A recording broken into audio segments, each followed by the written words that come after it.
Welcome to this video. आज हम सीखने जा रहे हैं वेरिएंस, स्क्वेनेस एंड कर्टोसिस। इस सवाल में वेरिएंस, स्क्वेनेस और कर्टोसिस फाइंड करना है, जो कि हमें मेथड ऑफ मूवमेंट से फाइंड करना है। और वेरिएंस को तो वेरिएंस ही कहते हैं। मेजर ऑफ स्क्वेनेस भी लिखा हुआ है तो वो स्क्वेनेस ही होता है, और मेजर ऑफ कर्टोसिस लिखा हुआ है तो वो भी कर्टोसिस होता है। और कोफिशिएंट ऑफ स्क्वेनेस लिखा हुआ है या कोफिशिएंट ऑफ कर्टोसिस लिखा हुआ है, तो जो है वो ही हमें फाइंड करना होता है अगर कोई भी वर्डिंग चेंज करके आए। अगर आपको इसका बेसिक कॉन्सेप्ट और कंप्लीट एक्सप्लेनेशन चाहिए तो आपको कंप्लीट वीडियो देखनी होगी। आज मैं कंप्लीट आपको वेरिएंस, स्क्वेनेस और कर्टोसिस समझाऊंगी। अच्छा, ये है बेसिक कॉन्सेप्ट। सबसे पहले आप बेसिक कॉन्सेप्ट समझ जाइए कि बेसिक कॉन्सेप्ट क्या होता है। वेरिएंस का वेरिएंस होता है एक्चुअली ये डेटा का वेरिएशन होता है कि डेटा में जो वैल्यूज़ दी गई होती हैं वो कितनी वेरी कर रही हैं।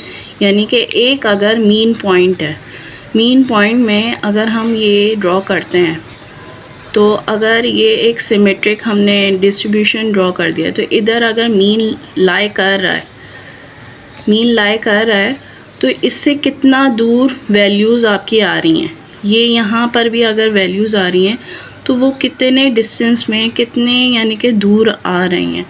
तो ये मीन से कितना दूर होते जा रहा है, वैल्यूज़ वेरिएशन कितनी कर रही हैं, उसको कहते हैं। तो हम इसे कहेंगे measures variability from the mean.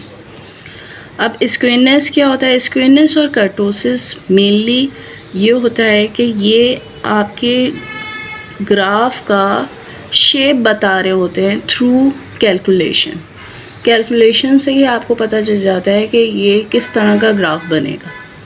तो स्क्वेनेस असल में होता है the degree of asymmetry observe in probability distribution.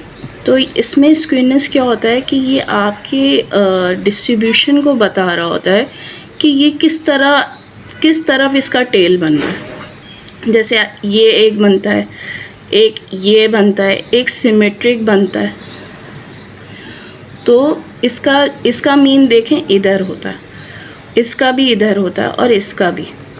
तो जब जो है ना ये मीन से कितने वैल्यूज़ दूर होती जा रही हैं, मीन है, मॉड है, मीडियन है, इसकी मैं आपको जो है फिगर दिखाऊंगी, ग्राफिकल फिगर होगी। तो वो आप अच्छी तरह देखें तो आपको ज़्यादा क्लियर हो जाएगा कि स्क्वेनेस होता क्या है।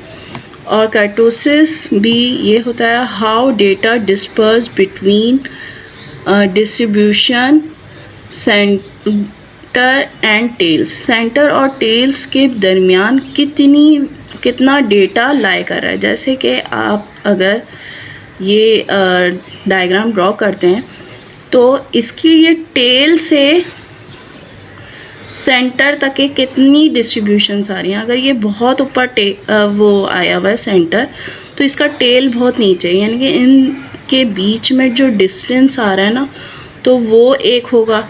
एक ये होता है जो है ना सिमेट्रिक होता है, और एक होता है बिल्कुल प्लेन सा हो रहा होता है, यानी कि इतना ज़्यादा टेल नहीं बन रहा होता। तो ये 3 तरह के होते हैं कर्टोसिस, वो मैं आगे एक्सप्लेन करूँगी। लेकिन आपका ये मेन मकसद होते हैं, जो बेसिक कॉन्सेप्ट यही होता है कि ये फाइंड क्यों करते हैं। बाकी दोबारा से हम अपने क्वेश्चन में आ जाते हैं। ये हमें डेटा दिया गया है, क्लास इंटरवल्स दिया है, और इसमें 0 to 10, 10 to 20, 20 to 30, 30 to 40 और फ्रिक्वेंसी दी गई है। इससे भी ज़्यादा आपको फ्रिक्वेंसी दी जा सकती है। इसकी बहुत लॉन्ग जो है कैलकुलेशन होती है, वो मैं आपको पूरा डिटेल से समझाऊंगी। पूरी वीडियो ज़रूर देखिएगा। अब ये मैंने लिखा हुआ है और इसमें मैंने ये एज्यूम मीन किया है, और क्लास इंटरवल होता है क्लास साइज़, यानी कि ये जो 0 से 10 तक है कितना इसका साइज़ है। तो ये फाइंड करने के लिए हम अपर वैल्यू को लोअर से माइनस करते हैं, यानी कि अपर 10 - 0 करेंगे तो हमारे पास 10 आएगा। आप कोई भी ले सकते हैं, 20 में से 10 माइनस कर लीजिए तो जो है हमारे पास आ जाएगा क्लास इंटरवल साइज़ जो भी है वो आ जाएगी। और ये एज्यूम मीन, ये आप इनमें से कोई भी वैल्यू एज्यूम कर सकते हैं। मैंने 25 की है, आप 5, 15 या 35 कोई भी कर सकते हैं। तो मैंने एज्यूम मीन ये किया है कि 25 मेरा एज्यूम मीन है, ठीक है। अब उसके बाद हम यू डैश का कॉलम बनाएंगे जो कि x माइनस a के बराबर होगा,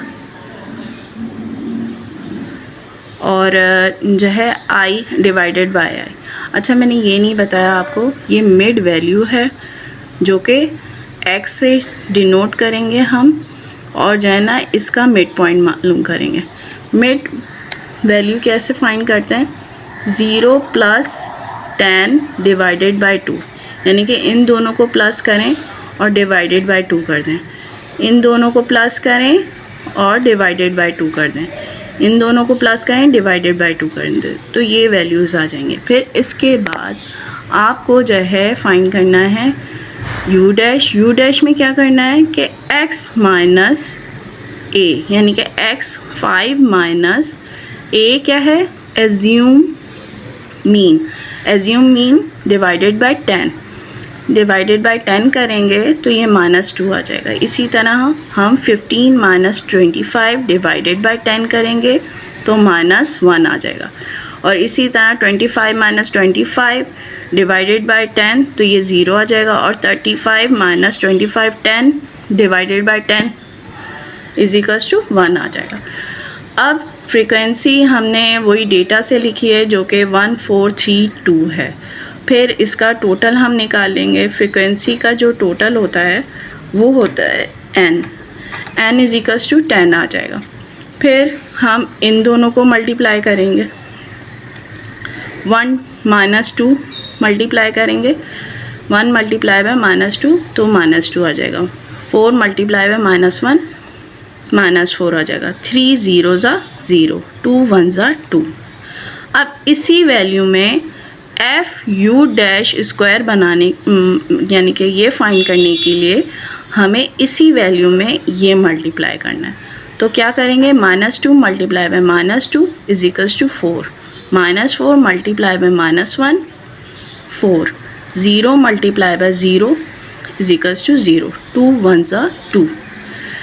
फिर क्यूब मालूम करने के लिए इसी को आप मल्टीप्लाई कर दें यू डैश से, ये आ जाएगा, ये कॉलम आ जाएगा। फिर उसी तरह इसको मल्टीप्लाई करें यू डैश से तो ये आपका एफ यू डैश 4 आ जाएगा, एफ यू डैश 4 आ जाएगा। आप ये भी कर सकते हैं कि स्क्वायर ले लें फिर एफ से मल्टीप्लाई कर लें, या क्यूब ले लें, यू का क्यूब ले लें और एफ से मल्टीप्लाई कर लें, या यू का पावर 4 ले लीजिए और एफ से मल्टीप्लाई कर लीजिए। फिर उसके बाद इन सब का समीशन फाइंड करना है। देखें समीशन एफ यू डैश आ रहा है -4, फिर उसके बाद आ रहा है एफ यू डैश स्क्वायर 10 आ रहा है, फिर एफ यू डैश क्यूब -10 आ रहा है, फिर आ रहा है समीशन एफ यू डैश 4 22 आ रहा है।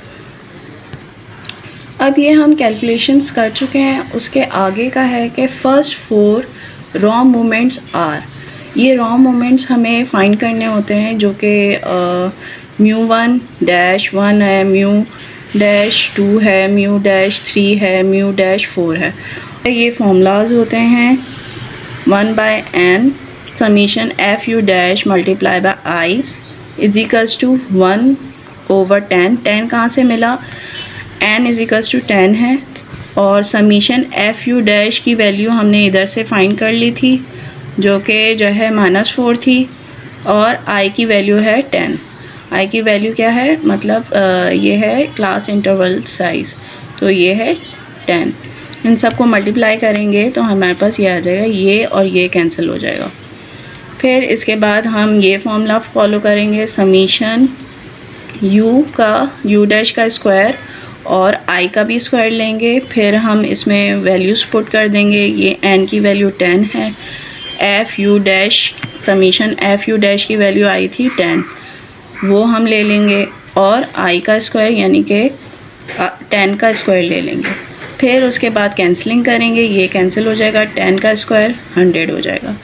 Summation F U dash cube है और डिवाइडेड बाय एन है और आई का क्यूब है, तो ये हम वैल्यूज़ वही पुट करेंगे, -1000 आ जाएगा।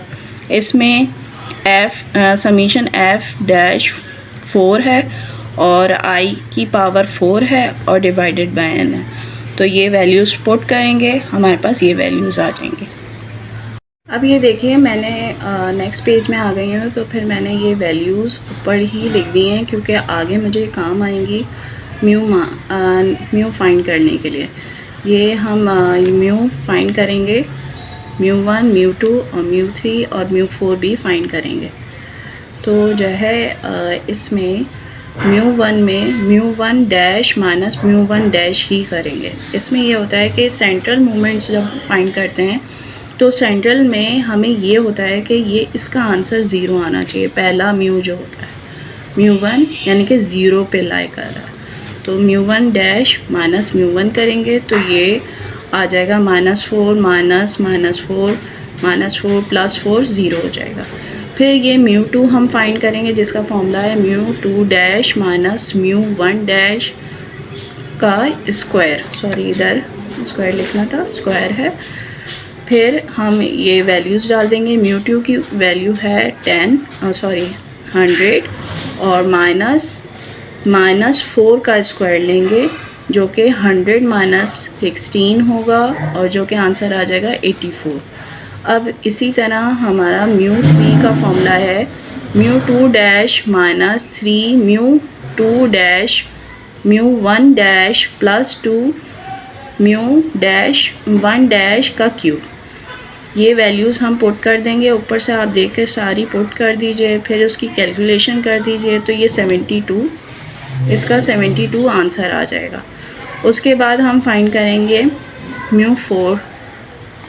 μ4 dash minus 4 μ dash cube sorry μ dash 3 μ dash 1 minus 6 μ dash 2 μ1 dash का स्क्वायर और माइनस 3 μ डैश 1 की पावर 4। फिर हम ये वैल्यूज़ ऊपर से देख के सारी डालेंगे और इसकी कैलकुलेशन कर लेंगे। फिर कैलकुलेशन जब कर लेंगे तो हमारे पास ये वैल्यू आ जाएगी 14832। ठीक है। अच्छा, अब एनालिसिस करना है हमें, हमने जितनी भी वैल्यूज़ फाइंड की हैं वो क्यों फाइंड की हैं। वो इसीलिए फाइंड की है कि ताकि हमें वेरिएंस मिले और कोफिशिएंट ऑफ स्क्यूनेस मिले और कोफिशिएंट ऑफ कर्टोसिस हम फाइंड करें। तो हम अब एनालिसिस में आ जाएंगे जिसमें वेरिएंस में सिग्मा स्क्वायर होगा और जैसे μ2 हम कह सकते हैं, μ2 हमारे पास था 84। आप देख सकते हैं जो मैंने प्रीवियस आपको समझाया है, कैलकुलेशन की है, तो उसमें 84 आया था। अच्छा, मेजर ऑफ स्क्यूनेस या कोफिशिएंट ऑफ स्क्यूनेस जिसे हम कहते हैं गामा 1, वो होगा इक्वल μ3 अपॉन μ2 की पावर 3/2। तो हम ये इसकी वैल्यूज़ डालेंगे, उसका क्यूब करेंगे, फिर स्क्वायर रूट ले लेंगे, तो हमारे पास ये आ जाएगी 0.0935। ये गामा 1 की वैल्यू आ जाएगी। अच्छा, गामा 1 की वैल्यू का अब हम क्या करेंगे, हमें ये करना है कि हमें इसका ये निकालना है कि ये पॉजिटिवली स्क्यूड है, ये सिमेट्रिक है या नेगेटिवली स्क्यूड है। अच्छा, अब आप ये देखें, मेरी जो है ना गामा 1 की या बीटा 1 आप कह सकते हैं, वो 0 के इक्वल हो तो फिर जो है सिमेट्रिक होगी। अगर 0 से बड़ी है तो वो पॉजिटिवली स्क्यूड होगी और अगर 0 से कम है तो वो नेगेटिवली स्क्यूड है। जबकि हमारी वैल्यू आई है 0.0935, तो ये है 0 से बड़ी है, तो हम लिखेंगे कि जबकि गामा 1 हमारे पास आया है 0.935 और गामा 1 जबकि है हमारे पास 0 से बड़ा है, ग्रेटर देन 0 है तो डिस्ट्रीब्यूशन इज़ पॉजिटिवली स्क्यूड। और आप इसमें जो है कंफ्यूज नहीं होइएगा, इसको बीटा 1 भी कहते हैं, गामा 1 को बीटा 1 भी कहते हैं। ये दोनों इक्वल होते हैं। तो मैंने आपको जो है जो ये रिलेशन साइड में बताया है, ये बीटा में बताया और ये गामा 1, ये है दोनों इक्वल। अब हम फाइंड करेंगे कोफिशिएंट या मेजर ऑफ कर्टोसिस, जो कि इसका फॉर्मूला है बीटा 2 म्यू 4 अपॉन म्यू 2 का स्क्वायर। फिर हम इसकी वैल्यू डाल देंगे और म्यू 2 की वैल्यू है 84 का स्क्वायर, और इसको डिवाइड करने के बाद हमारे पास ये आंसर आ जाएगा।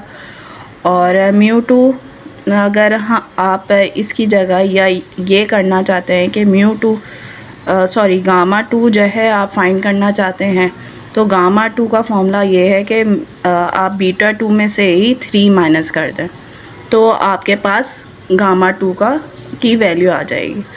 अब इसका कर्टोसिस में हमें इसका क्या शेप फाइंड होगा, किस तरह होगा, इस वैल्यू से हमें पता चलेगा, या आप गामा 2 फाइंड करते हैं तो उससे भी पता चल जाएगा। अब ये देखिए, मैंने ये कंपैरिजन साइड पे ही लिखा है कि ये बीटा 2 अगर हमारे 3 के इक्वल होगा और गामा 2, या फिर गामा 2 अगर आप गामा 2 का फॉर्मूला लगाते हैं वो 0 के इक्वल हुआ तो ये नॉर्मल और मेसोकार्टिक होगा, यानी कि नॉर्मल डिस्ट्रीब्यूशन होगी। ये डिस्ट्रीब्यूशन आपने जो ड्रॉ की होगी वो नॉर्मल होगी, मेसोकार्टिक होगी। और जबकि बीटा 2 ग्रेटर देन 3 हुआ या गामा 2 0 से ग्रेटर हुआ तो ये लेप्टोकार्टिक होगा, और बीटा 2 अगर 3 से लेस हुआ और गामा 2 लेस देन 0 हुआ तो ये प्लेटिकार्टिक होगा। इसकी डायग्राम मैं लास्ट में आपको दिखा रही हूँ, आप इससे भी और जो है कॉन्सेप्ट क्लियर करें।